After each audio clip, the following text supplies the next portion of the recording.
여러분 안녕하세요. 교리인 바이블의 오상원 목사입니다. 오늘 여러분들과 함께 소요리 22문항과 23문항을 통해서 예수 그리스도의 성육신과 삼중직에 대해서 살펴보도록 하겠습니다. 다음 중 가장 낮아진 경우는 어떤 경우일까요? 1번은 부자가 거지가 된 경우이고 2번은 왕이 노예가 된 경우 3번은 사람이 개가 된 경우 4번은 하나님이 인간이 되었을 경우입니다. 이 중에서 가장 낮아진 상태라고 하면 어떤 경우일까요? 아마 다 아실 텐데요. 정답은 바로 하나님이 인간이 되신 경우입니다. 왜냐하면 1번 부자가 거지가 되었을 경우에는 경제적인 어떤 위치가 낮아진 경우라고 할 수 있습니다. 그리고 2번 왕이 노예가 된 경우는 어떤 신분적으로 낮아진 상태라고 할 수 있겠죠. 또 3번 사람이 개가 되었을 경우에는 피조물에서 피조물로 변화된 건 맞는데 어떤 좀 더 낮은 차원의 피조물로 변화된 것이라고 할 수가 있을 것입니다. 그런데 하나님이 인간이 된 경우는 피조물에서 피조물이 아니라 창조주이신 전능하신 하나님께서 피조물과 같이 낮아진 것이기 때문에 앞에서 말한 1번, 2번, 3번과는 전혀 다른 차원의 낮아지심이라고 우리가 알 수 있는 것입니다. 오늘 소요리 22문항을 보시면요. 하나님의 아들이신 그리스도께서 어떻게 사람이 되셨습니까? 라고 질문하고 있습니다. 그에 대한 대답으로 하나님의 아들이신 그리스도께서는 성령의 능력으로 잉태되어 동정녀 마리아의 몸에서 참된 몸과 지각 있는 영혼을 취하심으로 사람이 되셨습니다. 또한 마리아에게서 태어나셨으나 죄는 없으십니다. 라고 대답하고 있습니다. 여기 붉은색으로 표시했는데요. 예수 그리스도께서는 하나님이신 동시에 사람이신다라는 것이 21문항과 22문항에서 강조하는 것이라고 할 수 있습니다. 좀 더 쉽게 설명드리면요. 예수님은 창세전부터 하나님이셨습니다. 영원 전부터 하나님이신 예수님께서 하나님의 정하신 때에 인간의 몸으로 이 땅에 오셨습니다. 그리고 지금도 예수님은 하나님이신 동시에 인간의 몸으로 계시는 것이죠. 그렇게 예수님이 하나님이신 예수님께서 인간의 몸으로 이 땅에 오셨다라는 것을 예수님의 성육신이라고 말하고 있습니다. 그래서 지난 시간에도 배웠듯이 예수님은 과거와 지금 계속해서 영원토록 하나님과 사람이시다라고 하는 것을 21문항과 22문항에서 강조하고 있습니다. 2000년 전 아기 예수님으로 오실 때에도 예수님은 하나님이신 동시에 사람이셨고 부활하실 때에도 또 하늘로 승천하실 때에도 그리고 지금도 하나님 보좌 우편에 계실 때에도 하나님이신 동시에 인간의 몸을 입고 부활하신 영을 인간의 몸으로 예수님은 계신다라는 거 하는 것이죠. 그리고 마침내 예수님께서 다시 오시는 재림의 때에도 예수님은 하나님이신 동시에 인간의 몸, 부활하신 신령한 몸을 입고 이 땅에 오신다라고 우리가 믿는 것입니다. 그렇다면 어떻게 예수님께서 하나님이신 동시에 사람일 수가 있는가라고 질문하는 성도님들이 계십니다. 그래서 어떤 성도님들은요, 이 사이다와 콜라를 섞으면 뭐가 되죠? 사콜이 되듯이 이렇게 예수님이 하나님이시면서 사람이신 것이 혼합되어 있고 섞여 있는 게 아닌가요? 라고 질문하는 분들도 계신데요. 전혀 절대로 그렇지가 않습니다. 예수님은 이게 하나님이시면서 인간이실 때 섞여 있고 혼합되어 있는 것이 아니라 구별된 두 본성을 가지고 계신다라고 22문항에서는 분명하게 우리에게 가르쳐 주고 있습니다. 또 어떤 분들은 만화에서 보면 아수라 백작과 같이 어쩔 때는 하나님이셨다가 어쩔 때는 인간이셨다가 왔다 갔다 하는 거 아닌가요? 라고 질문하는 분들도 계시는데요. 절대로 그렇지가 않습니다. 예수님은 완전한 하나님이신 동시에 완전한 사람이십니다. 이 세상에서는 결코 찾아볼 수 없는 유일한 존재이신 것이죠. 하나님이신 동시에 완전한 사람이시라는 것은 오직 예수 그리스도 한 분밖에 없습니다.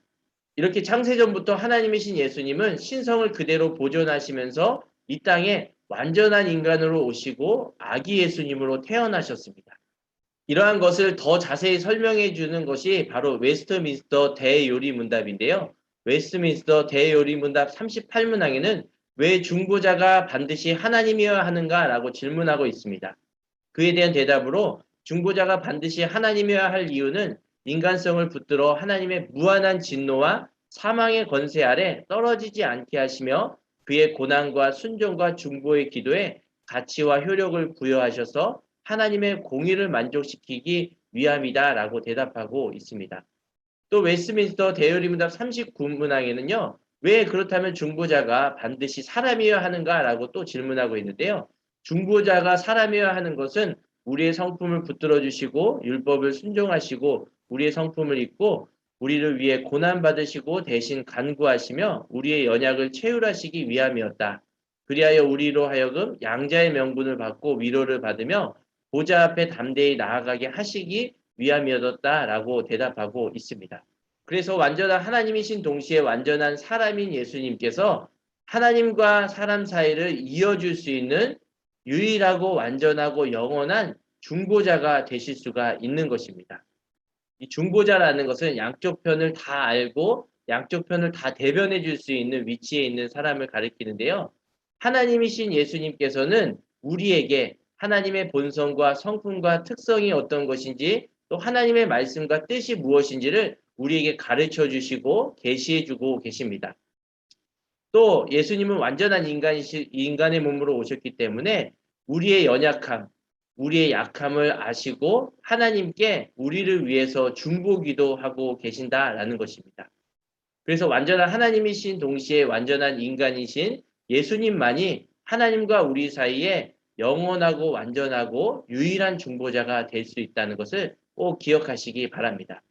다음으로는 우리가 흔히 예수 그리스도라고 하는데요. 그렇다면 예수는 이름이고 뒤에 그리스도는 성에 해당하는 것일까요? 결코 그렇지가 않습니다. 예수라는 것은 이름에 해당하는 것이고 그리스도라는 것은 직분, 역할을 가리키는데요. 그리스도라는 말은 기름 부음을 받은 자라는 뜻을 의미합니다. 그래서 헬라말 그리스도라는 단어와 히브리말 메시아라는 단어가 같은 의미입니다. 구약에서는 메시아라고 칭하였고요. 신약에 와서는 그리스도라고 칭하였는데 이것 다 모두 예수 그리스도를 가리키는 말이라는 것입니다. 오늘 소요리 23문항을 보시면요. 그리스도께서 우리 구속자로 무슨 직분을 행하시는가라고 질문하고 있는데요.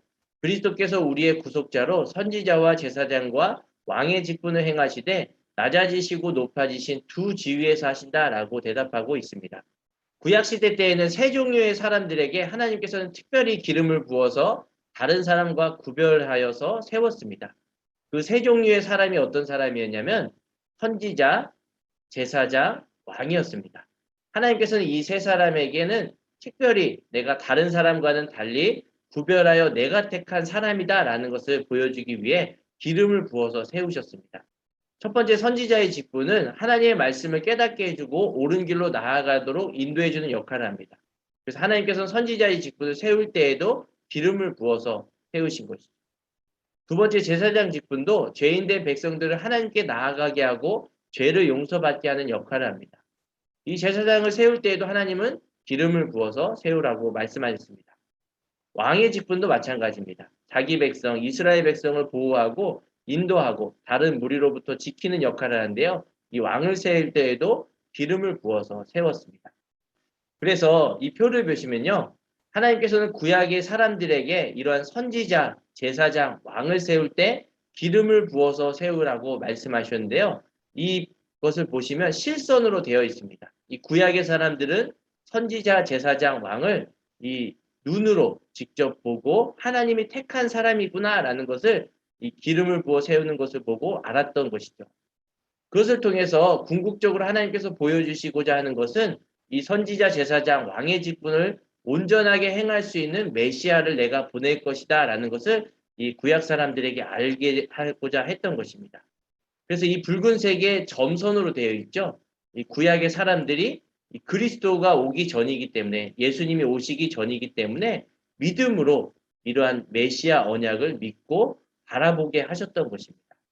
선지자와 제사장 왕은 직접 눈으로 보았지만 그것이 궁극적인 목적이 아니라 그런 사람들을 통해서 마침내 하나님께서 보내실 메시아를 바라보도록 하셨던 것이죠. 신약의 사람들은 이렇게 그리스도가 오실 것이다, 메시아가 오실 것이다 라는 그 언약이 성취되었던 후의 사람들입니다. 그래서 이제 그리스도를 직접 눈으로 보았거나 그리스도께서 오시고 부활하시고 승천하신 이후의 사람들입니다. 그래서 이제 신약의 사람들은 구약의 선지자나 제사장, 왕의 직분이 필요 없습니다. 왜냐하면 그리스도께서 선지자, 제사장, 왕의 직분을 온전히 수행하시는 분이시기 때문에 이제는 하나님의 말씀이신 예수님의 말씀, 하나님의 말씀을 가지고 그리스도가 어떤 분이신지를 우리가 분명히 알고 또 그분을 믿고 나아가면 되는 것입니다. 구약의 선지자, 제사장, 왕은 사람이기 때문에 이 사람이 죽으면 그 일을 지속할 수 없습니다. 그래서 그런 구약의 선지자, 제사장, 왕이 죽으면 새로운 사람들을 하나님께서 또 세워 나갔던 것입니다. 불완전하고 죄가 있고 흠이 있던 동일한 사람이었습니다. 또 두 번째로 구약의 선지자, 제사장, 왕의 직분은 한 사람이 이 세 가지 직분을 감당한 사람이 결코 없었습니다. 두 가지 직분의 겸직은 있었지만 대체로 한 사람이 한 직분을 행했습니다. 그런데 예수님은 다릅니다. 예수님은 우리 인간과 같지 않게 부활하셔서 지금도 살아계신 분이시기 때문에 지금도 예수님은 선지자, 제사장, 왕의 직분을 영원히 또 완전히 온전히 수행하실 수가 있는 것이죠. 또 두 번째로 예수님은 지금도 성령을 통해서 선지자, 제사장, 왕의 직분을 모두 다 수행하고 계십니다. 그래서 진정한 메시아, 그리스도다라고 우리가 칭하며 그분을 믿고 신뢰할 수가 있는 것이죠. 만약 예수님께서 부활하지 않으셨다면 영원히 왕, 제사장, 선지자의 직분을 아마 예수님께서 행하지 못하셨을 것입니다. 근데 예수님은 부활하셔서 지금도 살아계시고 성령을 통해 우리의 삶을 통치하고 계시기 때문에 이 세 가지의 직분, 예수님의 삼중직을 수행하실 수가 있는 것입니다.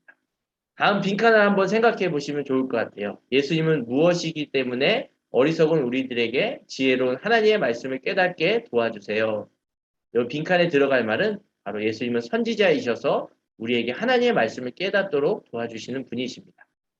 또 예수님은 내가 지은 죄를 용서해 주시고 하나님께 가까이 갈 수 있도록 도와주세요 라고 하는데요. 이 빈칸에 들어갈 말은 예수님은 지금도 제사장의 직분을 행하고 계셔서 우리가 하나님께 가까이 갈 수 있도록 도와주고 계십니다. 또 예수님은 우리를 언제나 보호하시고 악한 마귀로부터 지켜주세요 라고 하는데요. 예수님은 지금도 성령을 통해 우리의 왕이 되셔서 우리를 통치하시고 다스리시고 보호하고 계십니다. 예수님께서는 지금도 이렇게 선지자, 제사장, 왕의 직분을 온전하게 성령을 통해서 우리에게 수행하고 계신다라는 것을 꼭 기억하시기 바랍니다. 오늘은 소요리 22문항과 23문항을 통해서 예수님의 성육신과 삼중직에 대해서 살펴보았습니다. 많이 유익하셨나요? 많이 유익하셨으면 유튜브 교리인 바이블 채널을 구독해 주시고 또 좋아요를 많이 눌러주시면 감사하겠습니다. 우린 다음 시간에 소요리 24문항을 통해서 예수님의 선지자 직분이 어떤 것인지를 살펴보도록 하겠습니다. 그때까지 건강히 안녕히 계세요.